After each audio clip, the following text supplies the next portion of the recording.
ಮನೆ ಮಗಳು ಅನ್ನೋ ತರ. ಅವ್ರು ಹೇಳಿದ್ರು ಅನು ಮದ್ವೆ ಮಾಡಿಸ್ತೀನಿ ಅಂತ ಹೇಳ್ಬಿಟ್ಟು. ಸೊ ಅವ್ರು ಮುಂಚೆನೆ ಇವ್ರನ್ನ ನೋಡಿದ್ರು, ಇವರಿಬ್ರು ಶಬರಿಮಲೆಗೆ ಒಟ್ಟಿಗೆ ಹೋಗಿದ್ರು ಅಲ್ಲ ರೋಷನ್. ಸೊ ಅವ್ರು ಅವಾಗ ಒಟ್ಟಿಗೆ ಹೋಗಿದ್ರು. ಅದಾದ ನಂತರ ಫಸ್ಟ್ ನಾನು ಅಣ್ಣನ್ಗೆ ಪರಿಚಯ ಮಾಡ್ಕೊಟ್ಟಿದ್ದು. ಅಂದ್ರೆ ಇವತ್ತು ಸಾಕಷ್ಟು ಒಳ್ಳೆ ಹೃದಯವಂತರು ಬಂದಿದ್ದಾರೆ. ಫಸ್ಟ್ ಟೈಮ್ ನಾವೆಲ್ಲೂನು ರಚಿತಾ ಅವರು ಯಾವ ಕಾರ್ಯಕ್ರಮಕ್ಕೂ ಯಾವ ಫಂಕ್ಷನ್ಗಳಿಗೆ ಹೋಗೋದೇ ಇಲ್ಲ. ಇವತ್ತು ನನ್ಗೆ ನಂಬಕ್ಕಾಗಿಲ್ಲ ರಚಿತಾ ಅವ್ರು ಬಂದು ನಮಗ್ ಬ್ಲೆಸ್ ಮಾಡಿದಾರೆ ಅಂತ.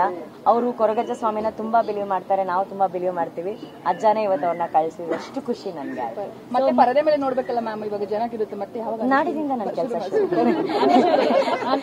ಮದುವೆ ಒಂದು ಜೀವನದ ಚಿಕ್ಕ ಭಾಗ ಅಷ್ಟೇ. Of course it's very important, but ಕೆಲಸನೂ ಇಂಪಾರ್ಟೆಂಟ್. ಅವರು ಕೆಲ್ಸಕ್ಕೆ ಹೋಗ್ಬೇಕು ನಾಡಿದಿಂದ. ಮದ್ವೆನ ಸಿಂಪಲ್ ಆಗಿ ಮಾಡಿದ್ರಿ ಅಂತ ಹೇಳ್ತಿದ್ರೆ, ಈಗ ಅಭಿಮಾನಿಗಳು ಕಾಯ್ತಿದ್ದಾರೆ.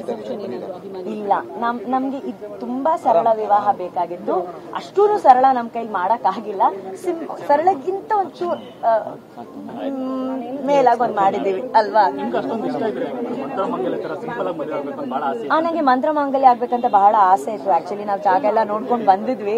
ಬಟ್ ಏನಂದ್ರೆ ಅವ್ರದ್ದು ಕೆಲವೊಂದು ರೂಲ್ಸ್ ಇದೆ, ಇಷ್ಟೇ ಜನರ ಒಳಗಡೆ ನಾವು ಮಾಡ್ಬೇಕಂತ. ಬಟ್ ನಮ್ಮ ಫ್ಯಾಮಿಲಿಯನ್ನು ಸೇರಿಸಿದಾಗ ಸ್ವಲ್ಪ ಜನ ಜಾಸ್ತಿ ಆದಾಗ ನಾವು ಆ ರೂಲ್ಸ್ ನ ಬ್ರೇಕ್ ಮಾಡಕ್ ನಮ್ಗೆ ಇಷ್ಟ ಇರಲಿಲ್ಲ.